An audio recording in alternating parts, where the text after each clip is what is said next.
Hey you all, Farmer Jesse here. Welcome to the No-Till Market Garden Podcast, episode 19. Today on the podcast, I caught up with farmer Dan Kittredge, now of the Bionutrient Food Association, to talk about some of the no-till methods he has used for baby green production on his farm, nutrient density, water in ways you may never have thought about it, as well as one really big and super cool project he is working on. It's a great episode. But we couldn't do it without the help of our sponsors, like the Never Sink Farm Course. If you've been listening to this podcast, you've likely heard Connor Crickmore describe the Never Sink Farm Course in his interview back in December. But this thing is extensive and is very well put together with over 60 hours of content ranging from season extension to growing flowers to indoor cucumber and tomato production. There are live Q&As with Connor, and he tells me they are adding a no-till minimal disturbance lesson. Cool. And a grower's library, video, and written, organized by vegetable. If you are just starting out or are looking to refine your skills a bit, this course is for every level of grower. I know very few tools that just get better the longer they are around, but this course will only continue to grow and do more for you. We will put a link in the show notes, and you can check out the review that Jackson and I did for the course over at notillgrowers.com. All right, let's get to this mind-bending conversation with Dan Kittredge of the Bionutrient Food Association.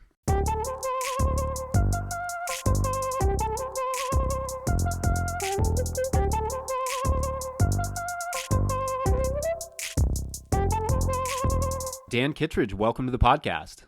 Thank you very much for having me, Jesse.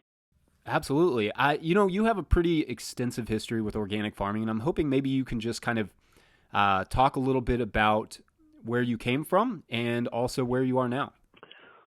Quickly, sure. I grew up on an organic farm in Massachusetts, and I think I was about 5 years old. Parents bought a 30-acre piece of land and built a passive solar, sort of pretty low-tech, off the grid, not off the grid, but house. We had a root cellar and a cook stove, wood stove that was our hot water and heat and cooking, and it was a homestead, primarily, everything: milk cow, sheep, pigs, turkeys, chickens, ducks, geese, orchard, a whole bunch of vegetables.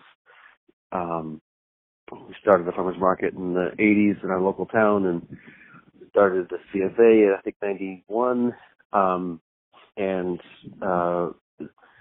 Was certified in the mid-80s, certified organic. And so my parents, like a lot of farmers, they, like you said, were unable to make a living farming, and so had to have an outside job. And their job was running an organization called NOFA, Northeast Organic Farming Association, which they've been doing since the 80s. And so, I grew up pretty much, farming when outside and then helping them run NOFA when inside. So I've got a pretty good background in the organic community.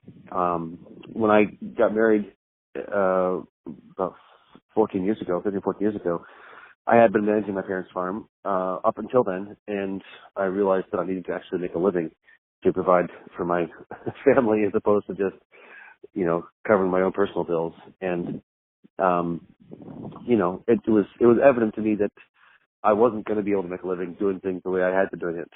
We just weren't, producing well enough to have enough income to pay the bills. And so, one major insight that I had was that, it was the health of the plants had a lot to do with why we couldn't make a living. We had, regular issues with pest pressure, disease pressure, and sort of, less than optimal performance. And so I, having been brought up on this idea that organic was better, always thought that if it was better, then the plants should be healthy, and they weren't. So maybe there was more to learn than I had been brought up with. So I ended up basically in the Acres USA community, getting a download of a lot of the biological systems principles that I think they've been keeping alive remarkably well for 40 years. It's really spreading out now, but at this point, almost 15 years ago now, it was a lot of this stuff was not quite so well known. So I went to the conference, took some of the seminars, read a bunch of books, went back to my parents' farm and started practicing these new techniques. And lo and behold, in very, very short order, Yields were up. Pest pressure was, basically gone. Disease pressure was not totally gone, but almost gone. And making a living farming was much more plausible. So I figured if I grew up on an organic farm and my parents run an organic farming organization and there was a bunch of information that I'd never come across, maybe I had something of a responsibility to share with people who were just coming into farming and didn't know, didn't have as much experience. And so I started giving courses, workshops, lectures, and, sort of evolved into an organization. And so, at this point, my primary role is executive director of the Bionutrient Food Association, which is an educational nonprofit organization whose mission is to increase quality of the food supply. And by quality, we mean, the health-giving attributes of the food, the flavor, aroma, nutritive value, which correlates very nicely with soil health, plant health, and human health. So there's a much larger conversation there we can dig into if you'd like. But yeah, sure. I definitely want to get into some of the stuff you're doing with the Bionutrient Food Association because it's really fascinating with this sort of product that you've developed. But for the moment, maybe we could talk about some of those early changes that you sort of brought back from acres. Sure. Well, I think one of the first things I experimented with was remineralization. And literally I went to a local quarry and got some ground up granite dust and spread it on a plot of fall brassicas we were putting in after the garlic got taken out, and they had a sheen on their leaves like I've never seen on brassicas before. They performed amazingly well, and all we did was just take some granite dust and spread it on the soil before we planted them. I mean, it was really, really rudimentary what we did. So, I mean, I delved down further into remineralization and getting more specific things like boron and sulfur and, copper and zinc and cobalt and molybdenum and all kinds of other trace elements. Inoculation was certainly one of the really powerful techniques, making sure that you've got that good gut flora established for the plant at birth, like you want to have on a baby or a calf. You want to have it on your broccoli too. That's extremely powerful. But just, understanding that the plant has evolved to eat through a symbiotic relationship with microbes in the same way that we animals have. And so creating an environment in the soil where the microbes are flourishing. That sort of conceptual shift, I think, was probably the biggest, piece of it, which is part of why minimizing tillage is so important, because the act of disturbing the soil is, I like to say, an act of genocide. If you want to be responsible for the death of a few 100 billion organisms, just take the tiller out for a quick spin and you can be pretty confident that that'll be the net effect of your action. So, can you describe that? I'm always curious to understand a little bit about what exactly is happening when you hit the soil with a tiller, especially to the microbial population. Yeah. I like to use the metaphor of like a city and say, say you were in New York City and you were in, I don't know, Madison Avenue or something, some big street, and there's tall buildings all around you. And say that street is like, 50 feet wide or something. If you took a rototiller down Madison Avenue, it was 50 feet wide. It was, to scale. And it would probably go down 3 or 4 feet or something, decent till, just for the scale. All the little organisms that are living in that environment, all the humans, right, probably aren't going to get killed by the act of Madison Avenue being tilled up. They're going to get out of the way. Not that microbes can do that, but the net effect is going to be that you're going to rip up the water mains, the sewer mains, the gas lines, the electric lines, the cable lines. You're going to destroy the entrance to the subway. Now, if you do that up and down all the streets in Manhattan, you might not kill a lot of humans in the process of tilling the road, but you're going to create an environment where humans are no longer going to be able to exist in that ecosystem. All of their functional capacities to eat and drink and, stay warm and everything else are going to be broken down. And so I think that kind of explains how it is for the microbes. You don't really kill them with the blade. You just destroy their ability to breathe and eat, and things like that. So they end up dying off. Yeah, that's a great metaphor. Can you take us a little bit into that metaphor and maybe just beyond the, destruction of that sort of habitat? When you're you're whipping air into the soil. I mean, I hear that a lot. Like, what is actually physically happening there? Well,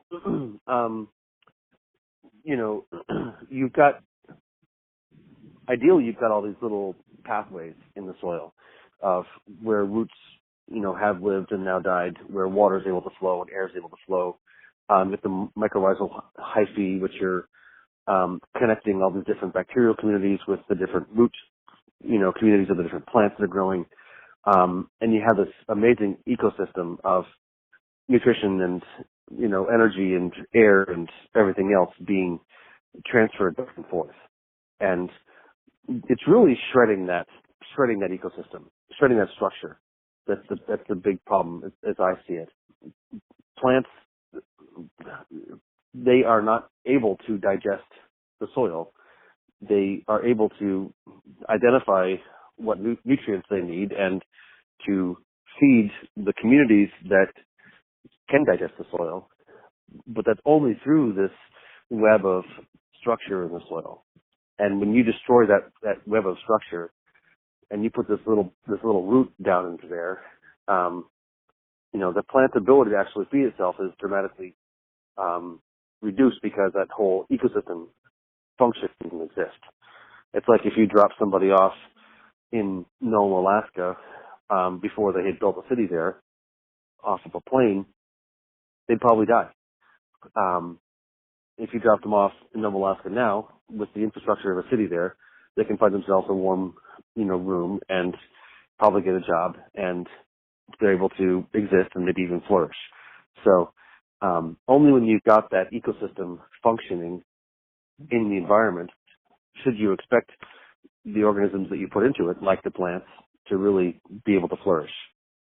And what you're doing when you till the soil is you're basically tilling off the ecosystem. You are preparing a loose seed bed that you can put the root of the plant into or the seed into. But I like to say on none of the first 6 days did God invent fertilizer. Plants have evolved this ability over time to feed themselves through symbiotic relationships with soil life. And that's not how we do agriculture. That's not how we're taught agriculture. We're taught that you need to add fertilizer, that you need to add nutrients, and otherwise your plant won't grow. And if you just look around you in nature, that's not true for an oak tree, and it's not true for alfalfa. So why does it have to be true for broccoli?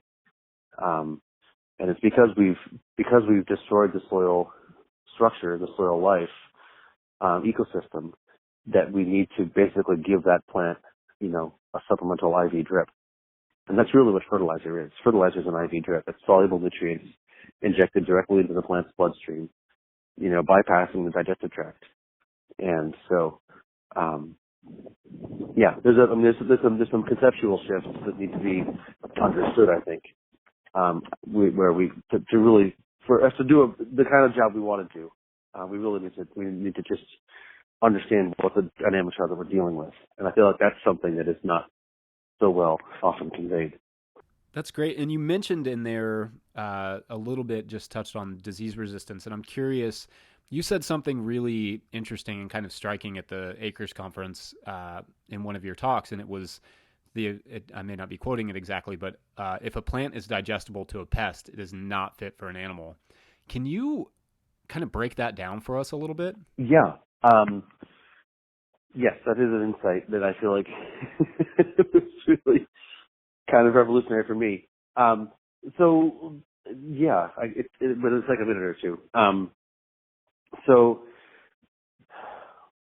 if you've ever gone to, the grocery store or Subway and gotten a tomato off the shelf or in your grinder, you probably have had the experience of that tomato having virtually no flavor. And if you've been a farmer and you've picked a beautifully ripe tomato off the vine and you've popped it in your mouth, taken a bite, you've had an entirely different experience of flavor, right?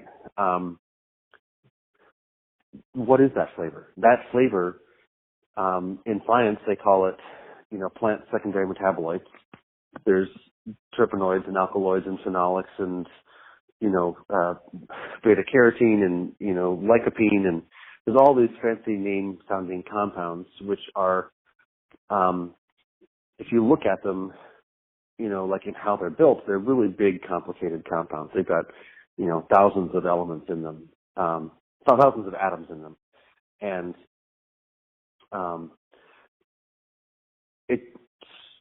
those compounds that are present in a tomato that give it flavor are only able to be built in the tomato when the whole system of its, of its growing is operating well. I don't know how to say this exactly. But I'll just leave that thought for a second, and then a separate thought is,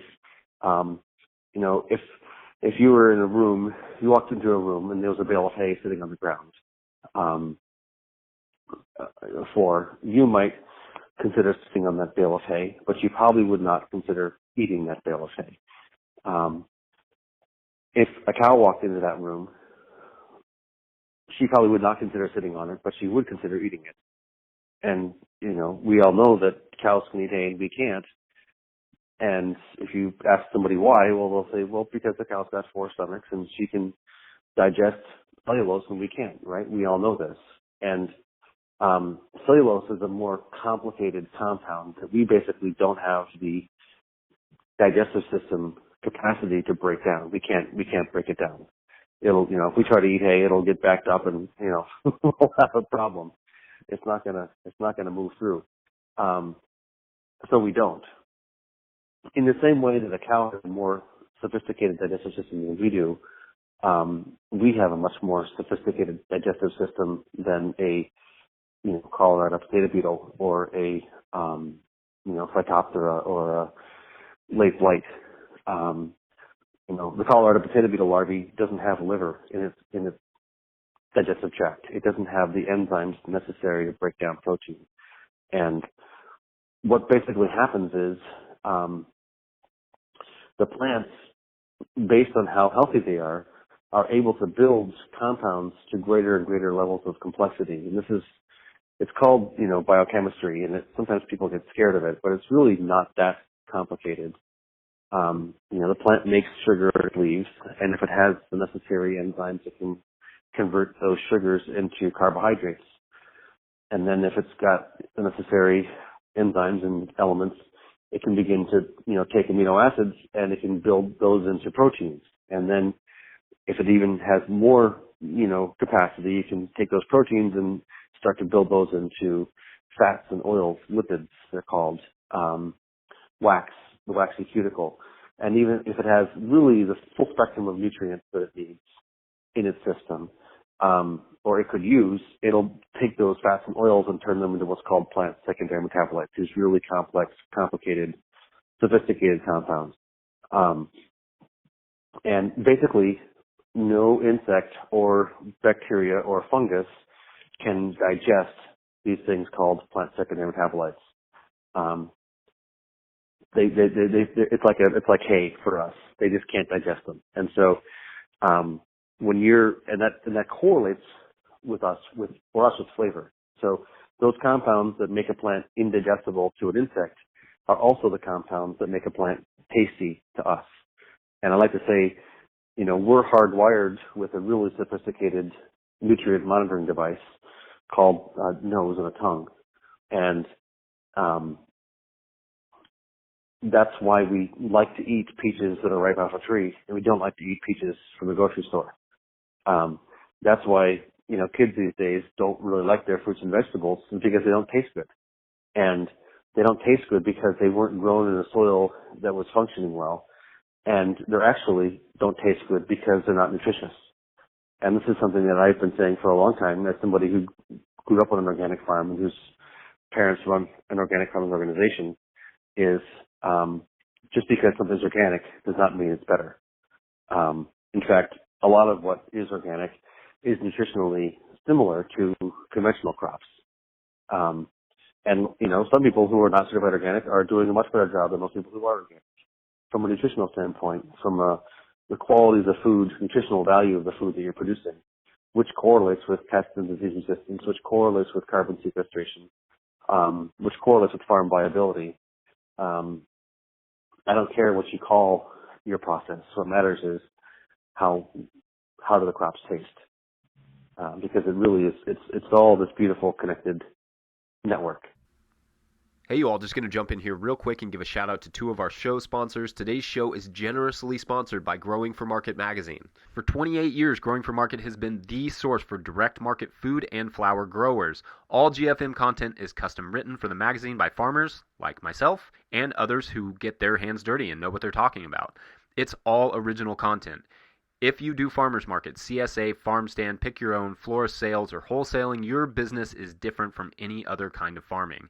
Whether you're a commercial grower or just want to grow like one, subscribe to GFM for all the nitty-gritty of growing, marketing, and the business of small farming 10 times a year. Available as a paper magazine, digital download, or both. Subscribe to GFM for the latest on market farming. There's information on growing vegetables and flowers in every magazine. Use the coupon code NOTILL, that's lowercase, one word, to get 20% off any subscription through growingformarket.com or call 800-307-8949. Subscribers always get 20% off the carefully curated selection of market farming books GFM carries. In fact, GFM editor and podcast guest Andrew Mefford's brand new book, The Organic No-Till Farming Revolution, is available. Interviews with 17 different growers using no-till and an overview of the techniques provide a roadmap for anyone interested in starting a no-till farm or converting an existing one to no or less tillage. That's growingformarket.com, promo code lowercase no-till.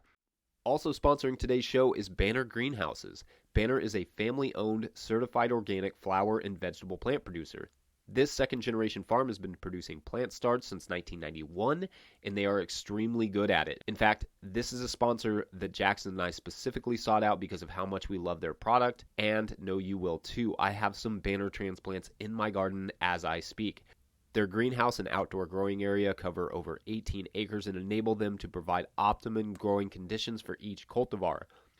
Get CCOF certified organic vegetable and flower transplants delivered straight to your farm. It's as simple as creating an account, choosing a crop and desired plug size, then designating what week you want them to arrive.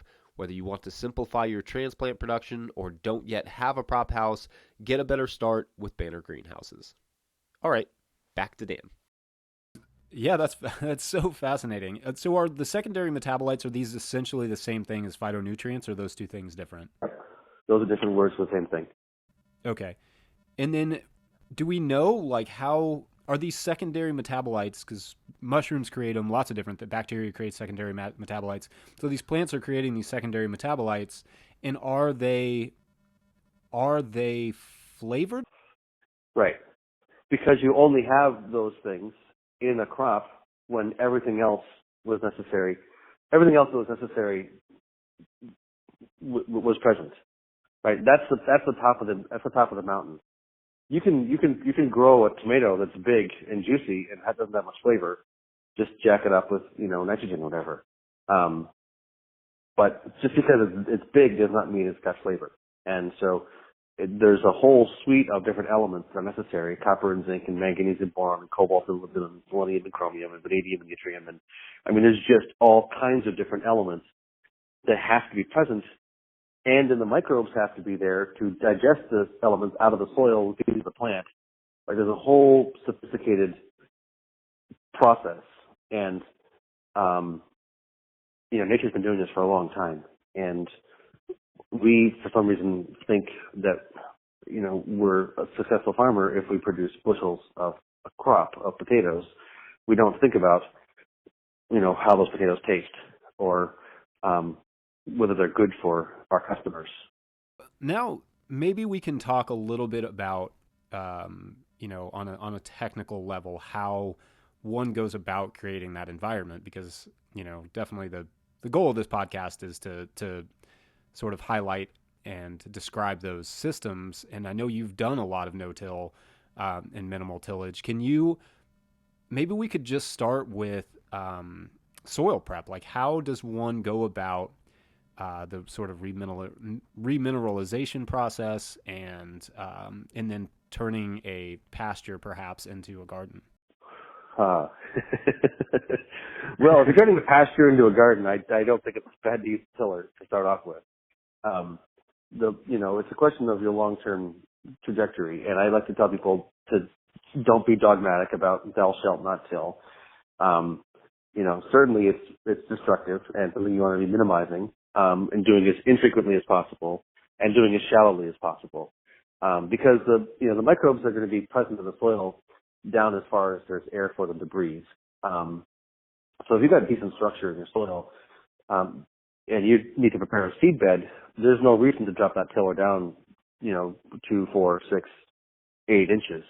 You could just come right along the surface, and just do the top half inch or 1 inch, depending on, what kind of system you've got in place with beds or whatever else. So, my 2-day course, which is, kind of how we built the BFA, is I say, at the end of one growing season is the beginning of the next growing season. It's a living system. It's cyclical. And so, fall is when the, next growing season begins. And so I want to be having in place as much as possible in the fall so that when the spring comes, you're really positioned well.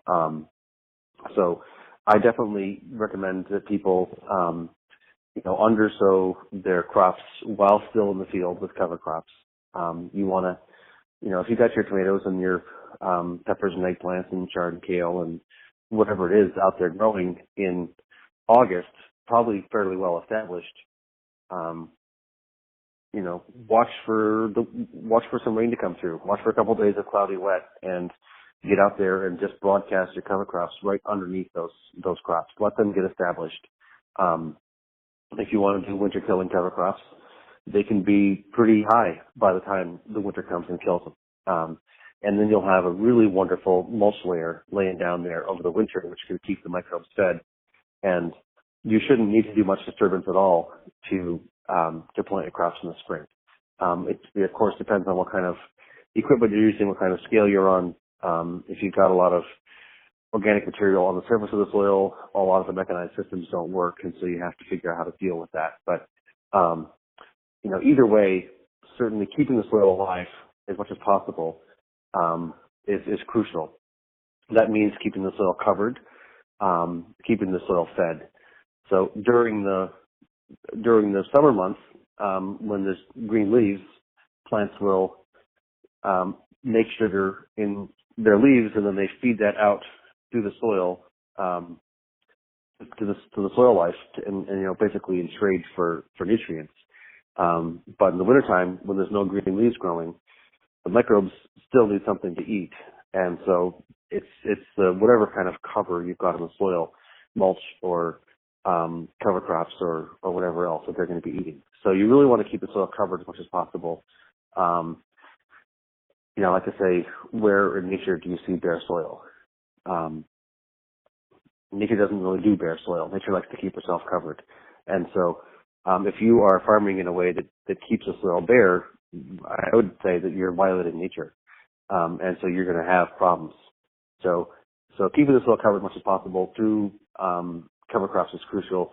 I like to say, get your soil test done, figure out what deficiencies you've got from a mineral standpoint. I like to add sort of rocks of various sorts in the fall. Generally relatively well ground up. Limestone is a rock, gypsum's a rock, green sand's a rock phosphate's a rock. There's lots of kinds of rocks that we understand have different elements and nutrients in them. So, get those those minerals out onto the soil in the fall, and give your soil time to digest them and turn them into something that your plants can eat next year. You don't need to disturb the soil to do that, right? I mean, if you've got some kind of decent life in the soil, you've got earthworms coming up and going down, they're going to work their way into the soil. You don't need to disturb the soil to integrate them, unless you're in a situation where you're converting sod into a growing area. In that case, I would say, get your minerals down. You want to kill the sod somehow, and if you're operating on any kind of a scale, the only realistic way to do it is through mechanical disturbance. So then you would want to be maybe getting your minerals worked into the top few inches of the soil. But once you've got that area set up for your cropland, try to disturb it as little as possible. My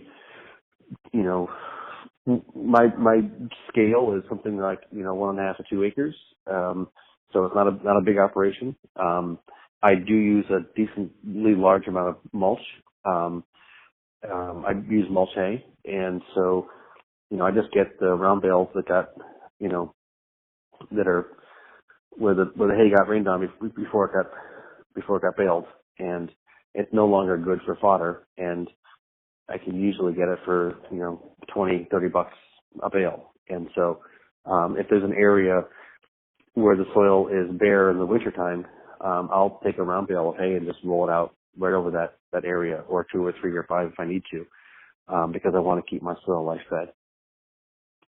People may have noticed that where you've got the soil covered in the wintertime, when the springtime comes, that soil is loose. I like to say, if you've planted garlic and you've mulched it heavily, and we're right next door to where the garlic was, the soil was relatively bare during the wintertime. When you come back in April or wherever you are, maybe March, and the soil's thawed out, the snow's gone, that area underneath the mulch where you planted the garlic, the soil will be much more loose and friable. It'll have aroma. It'll have earthworm castings.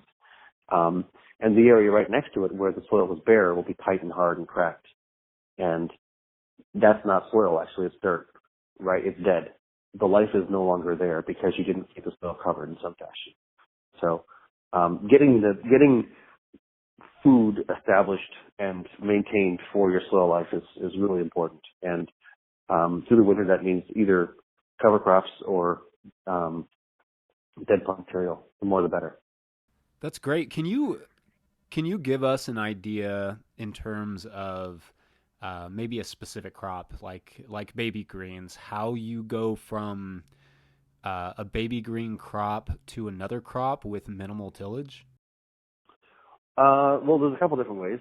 I generally do my salad greens, and I make a lot of money on salad greens. I broadcast the seed. I don't do seedlings. I don't transplant. I don't plant into rows. I've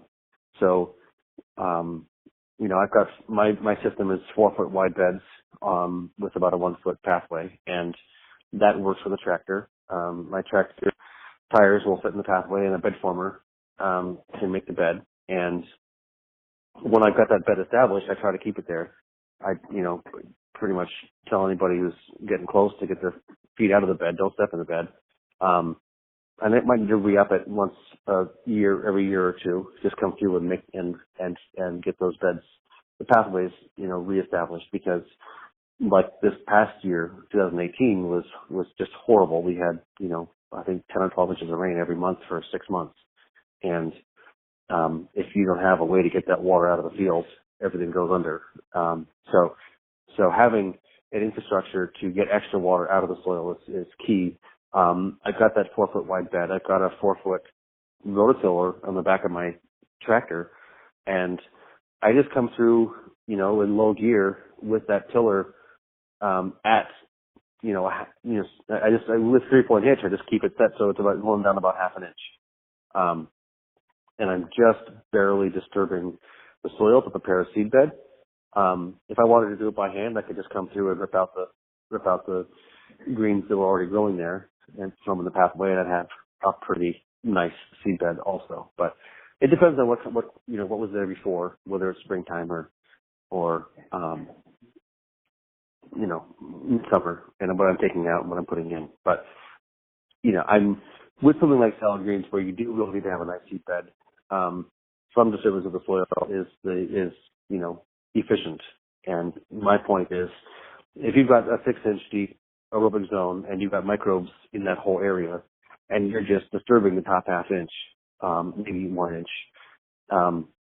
sure, you are committing some genocide, but foundationally the structure is in place, and you're not really setting it back dramatically. So I'll just come through with my 4-foot wide roller set at, half an inch, 3/4 of an inch, and then I come through by hand and I broadcast my seeds and I rake them in. And so I don't need to really prepare a perfect seed bed to do that. And 2 weeks later I'm making money. So one thing that you kind of touched on a little bit in one of the talks I saw you give was water, and not how you distribute it, but the quality of the water itself. And I'd love to give you a chance to kind of describe the issues with water. Well, I mean, for starters, water is extremely important. And all the mineralizing you do and all the, fertilizing you do and everything else. There's a central point here, which is that as far as I'm concerned, I don't really care too much whether you're growing lettuce or broccoli or, apples or alfalfa. It doesn't really matter too much from a foundational standpoint, because you need the same basic environmental conditions for the microbes to exist. If you understand that it's the microbes that are feeding the plant, and that they're the bottom of the food chain, they all need air to breathe. They all need water to drink. They all need food to eat, right? I mean, they all need basically the same kind of conditions. And so people think that they're watering their crops sometimes, and I would say you should be watering your microbes. You would like to be able to maintain, moisture across the entire soil profile, not just drip tape right underneath the plants in your black plastic beds, but you want the whole soil profile, the whole field to be moist, because the microbes are living everywhere, the roots are reaching out everywhere, and so it's really important to maintain that continuously. So I personally use drip tape on my farm, and I use at least a couple rows per bed growing vegetables. There's a couple interesting things about how nature would and has irrigated things. And there's this thing called the Tidal Force, which people are familiar with on the coast, where the tides cause the ocean to come higher or lower twice a day, and it has to do with the moon and gravity and things like that. I always thought it was pretty magical, but the point is that the tidal force does not occur only on the oceans; it occurs on land also. And so, what happens in nature, if you've got any kind of a reasonable water table, is that the tidal force will literally lift the water out of the subsoil and into the topsoil, and then drop it back down again twice a day. And very interestingly, in that process, through capillary action of the water moving up, it actually pushes out all of the carbon dioxide, because the microbes in the soil breathe oxygen, and they breathe in oxygen and they breathe out carbon dioxide just like us. And so with the tidal force, basically what it does is the water comes up, pushes the carbon dioxide up out of the soil, and then the plant's leaves take it in to make sugar with. And then when the water goes back down again with the tides twice a day, it sucks down the oxygen into the soil so the microbes can breathe. And there's this amazing process that goes on day in, day out without any of our knowledge, right? Where our soil life is given air to breathe and water to drink, and if we have a decent structure, if we've got a decent water table, if we don't have a plow pen. So that's the system we're trying to be emulating, working towards, managing for. I'm not sure what you're referring to with your question. It might have to do with structure and coherence and all that kind of stuff in the water, and irrigation water versus thunderstorm water? Yeah. Actually, that was more what I was referring to. But I'm so glad you brought up the tidal effect. That's something that I really genuinely had never heard of, but is really interesting. It's really interesting, and nature's got all this stuff figured out, right? I mean, she does it, and we're out there with all the machinery and all of our, busting our butts and doing all these things that are basically violating the natural system, and then our plants aren't growing very well, and we're like, why can't I make a living? Well, because nature's in charge, and if you model after her, then you're going to be in much better shape. So, yeah, but the point about the water is a little bit more esoteric. But farmers may have noticed that in a drought period, you can be irrigating your crops and, giving them their 1 inch a week or whatever it is you're doing. And they'll just, they'll grow, but they aren't really looking too feisty. And then a thunderstorm comes through and drops a 1/4 inch or a 1/2 inch of rain. And all of a sudden they just jump like 6 inches. And you're like, what just happened? How is it that little bit of water through a thunderstorm is, so much different than the water that came through irrigation? And, there's people that have looked into this thing and I mean, it's a longer conversation, but water likes to move, and water likes to move in these sort of spiral forms, shapes. And if you watch, look at the lay of a river on the land, you'll see rivers never straight. If you watch water run down a metal roof, you'll see it goes back and forth, back and forth. It doesn't just flow straight. It's always got this back and forth, turbulence to it, and that's functionally the spiral shape. And when you push water through a pipe, what you're doing is you're basically forcing it to lose that spiral action and that vitality, that photonic emissions, they call it. You can take a picture of the photon, the light coming out of water before it enters an irrigation pipe and after it leaves an irrigation pipe. And it'll always have less light in it after it leaves the irrigation pipe. You basically suck the life force out of the water by pushing it through a pipe. I think I might have made a comment at Acres about your blood and this idea of your heart being a pump. And, if you look at how viscous blood is and you think about how small a capillary is, and you figure out, what kind of pressure would a pump have to be pushing the blood at to make it go through smaller and smaller, channels from the arteries down into the capillaries and then back up to the veins at the speed it goes, like what kind of PSI would be required to push blood through your system? It's over 100 PSI. Right? More than 100 pounds per square inch of pressure would be required to push blood through your system. And anybody who's ever, put their finger in front of 100 PSI air coming out of a compressor knows that hurts. And your capillaries are really, really skinny. And so if your heart was really pumping your blood at 100 PSI, you'd be blowing out your arteries and your capillaries. They'd shred. The heart is not a pump. The heart, this is another really, really interesting piece of information, which is all there in the literature, but people aren't necessarily putting together.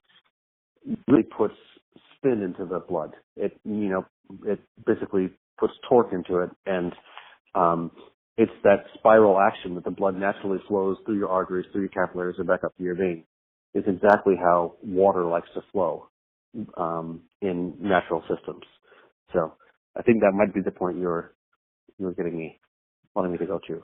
Yeah, and I really think that's interesting. It's also a little bit daunting. How does that, how can a farmer sort of take advantage of that in their irrigation or, avoid sucking the life out of their water? Right. Well, there's a couple things.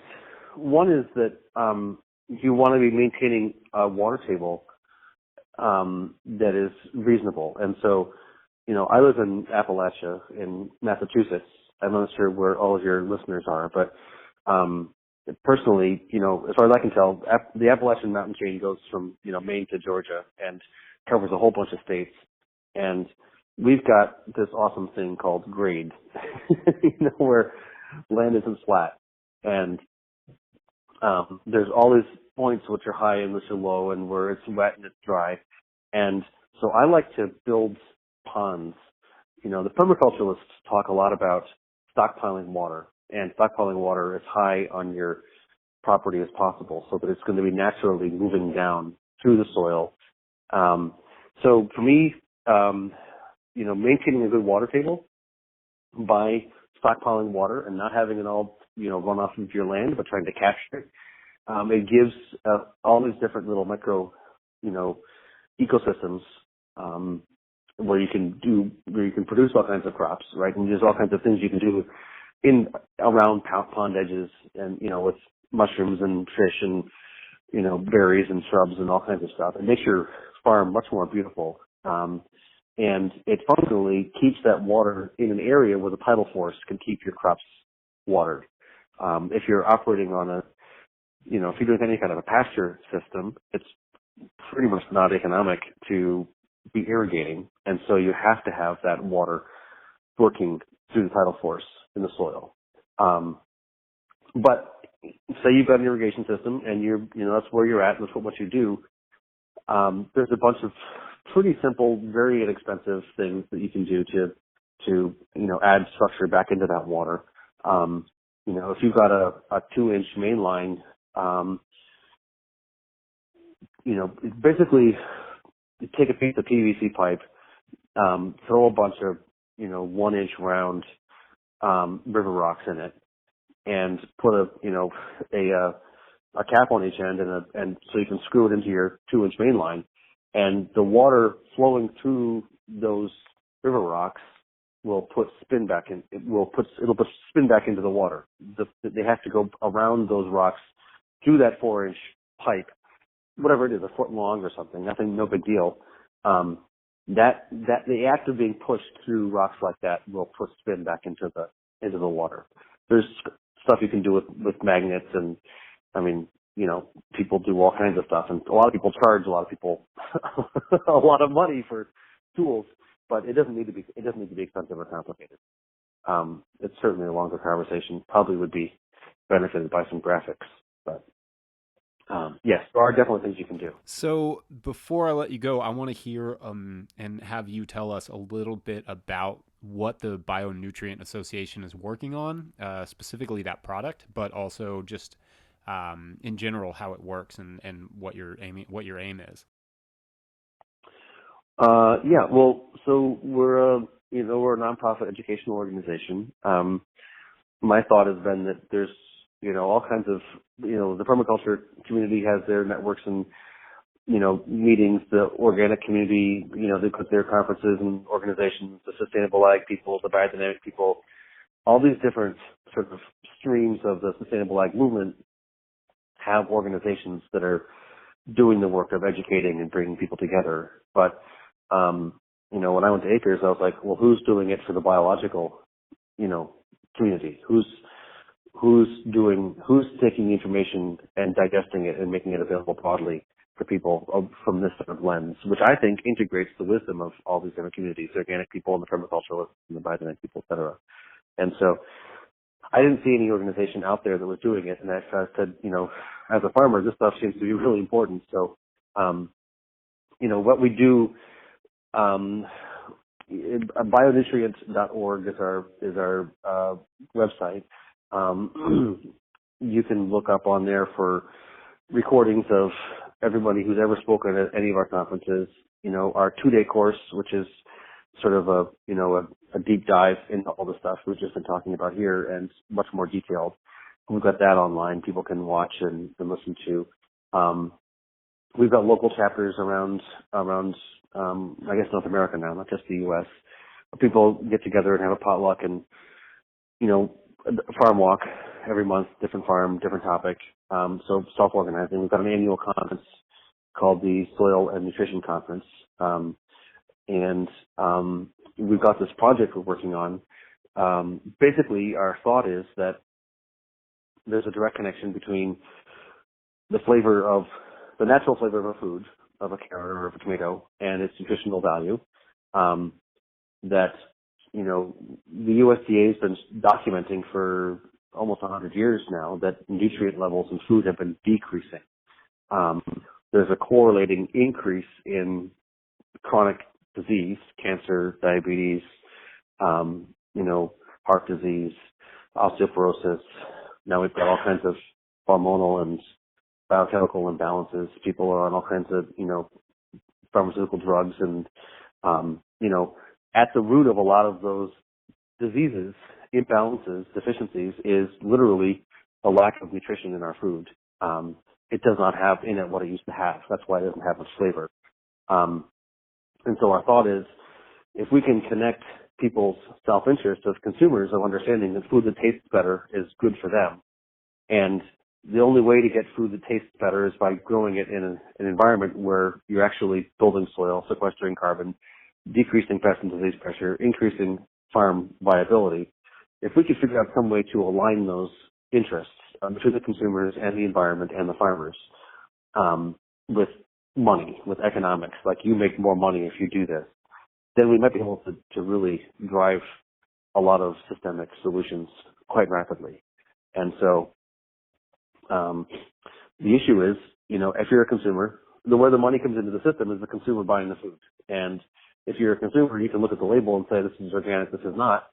But we know that a lot of organic crops aren't really better. They're a lot of what's available on the supermarket shelf that's certified organic is nutritionally pretty empty. And so we need a way to look at things that's not through a label, but to actually see what it's actually made out of. And there's a science called spectroscopy, which basically everything in chemistry, every copper or every protein in chemistry is a vibration, is a frequency, is a sort of in physics. And so spectroscopy basically, is you flash a light at something like you would do with a camera, and you read the light that bounces back. And if you look at the right light the right way, you can actually see this carrot has a lot of carotenoids, this one doesn't. And so that's what we've basically done, is we've built the first generation of this handheld spectrometer that a consumer can take to the grocery store or the farmer's market and flash a light at the crop and see how good it is. And so, we're doing this all as a nonprofit educational organization in the commons. We're doing it all open source. The engineering for the tool and all the rest of the stuff is all open source. And our hope is that by this time next year, we're going to have a consumer calibrated tool available. Anybody who wants to can go to the farmer's market and see how good your stuff is next to everybody else's. That in like 2 years, or maybe 3, but probably 2, the sensor will be in smartphones. And so that we're going to have the ability for anybody who's got a smartphone to whip it out of their pocket and go to the grocery store, crap, decent, and then just choose the food that's most nutritious.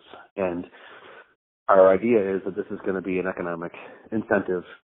If all the good carrots leave the shelf, the bunny love is better than the Cal Organic, and the bunny love starts to fly off the shelf and the Cal Organic sits there, then Cal Organic's going to start, trying to produce carrots that are more nutritious. And there should be a competition to the top.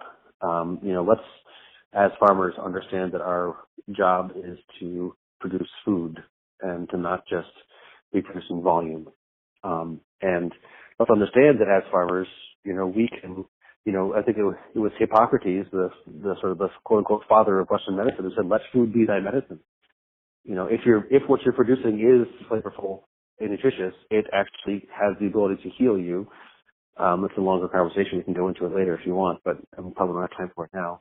And also, the process of growing healthy plants is a process of, sequestering carbon and building ecosystem stability in this time of severe climate instability. Healthy soil is absolutely crucial. And as farmers, we have the ability. I've done the numbers. It's something like, if you look globally, there's, I think, 10 billion acres of agricultural land. If you bring in all the grazing lands, it's 15 billion, but we'll call it 10 billion. And growing plants well, the process of them making sugar through photosynthesis and then injecting that into the soil is a process of carbon sequestration. As they do that, you can build, between 1/3 and 1/2% organic matter per year pretty readily if you're doing things well.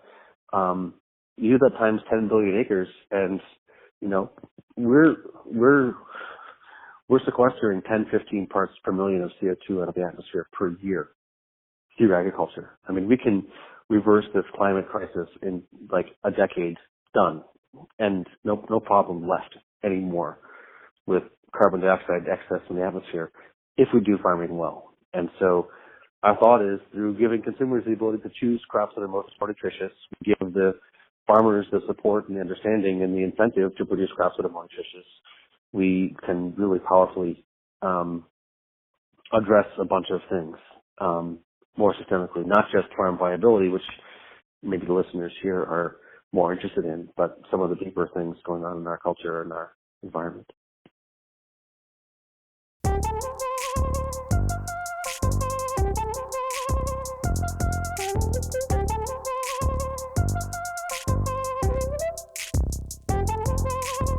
All right, if you enjoyed that episode, make sure to follow Dan and the Bionutrient Food Association on Instagram or Facebook. I'll put some links in the show notes. Also, make sure to subscribe to this podcast wherever you are getting it and leave a review. A couple weeks back, I read a review from someone named Dilly Huns titled Intro and Closing Music Lost at a Star. But this week, we have a little bit of a review battle as Dawson MM contributed a review titled Amazing Content Plus Great Intro Outro Song. This podcast is truly fantastic, writes Dawson. Whether you're a farmer looking to grow or are growing no-till or are simply interested in no-till, this is the podcast for you. Tons of valuable, practical, and easy to implement information in these episodes. Dawson goes on to say, bonus points as well for having a great intro-outro song. I look forward to it every week. Thank you, Dawson. If you have thoughts about this podcast or want to join the battle over my theme music, go to iTunes and put in your 2 cents, and I will read it here if it amuses me. Criticisms welcome, bonus points for making me laugh. And don't forget about our Patreon challenge. We are just under $400 a month, but we need to get that up to $1,000 to afford a second season of this show. That's patreon.com/farmerjesse, and you can give as little as $2 a month, $5, whatever you can afford, whatever the show is worth to you. Yeah, we have sponsors, and also I still have yet to earn $1 from the show, so just think about that. Please consider becoming a patron at patreon.com/farmerjesse, or you can also Venmo us a donation at No-Till Growers, all one word, or whatever you prefer. You can send us a check if that's better for you. Just email me at notillgrowers.com, and we'll figure out what the best way for you to keep this show going is. Shout out to our show sponsors, Never Sink Farm, Banner Greenhouses, and Growing for Market. Check all of those out. You can always find more info at notillgrowers.com. We always also put all that information in the show notes. Okay, you all, that's it for me. Thanks for listening. We'll see you next week. Bye.